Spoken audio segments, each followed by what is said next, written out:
শুভ দুপুর বন্ধুরা, সবাই কেমন আছো?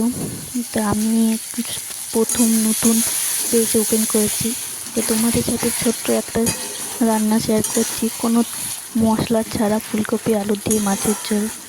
খুব সহজ, সিম্পল। তো আমার তো এখানে আগেই গেছে মাছের ঝোল, দেখাতে পারছি না, কিন্তু হ্যাঁ আমি বলে দিচ্ছি।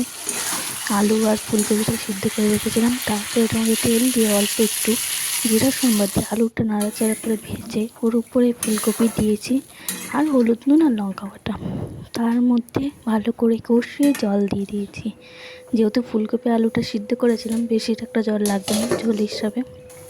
দেখে দিয়ে দেখো আমার ঝোল ফুটে গেছে। এরপর এর মধ্যে মাছ দিয়ে দেবো, আর আমি আগের থেকে জিরে ভেজে রেখে দিয়েছিলাম।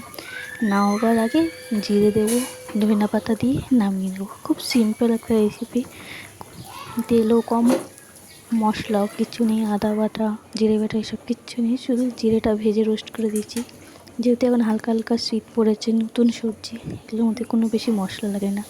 তোমাদের কেমন লাগলো ভিডিওটা অবশ্যই আমাকে জানিও।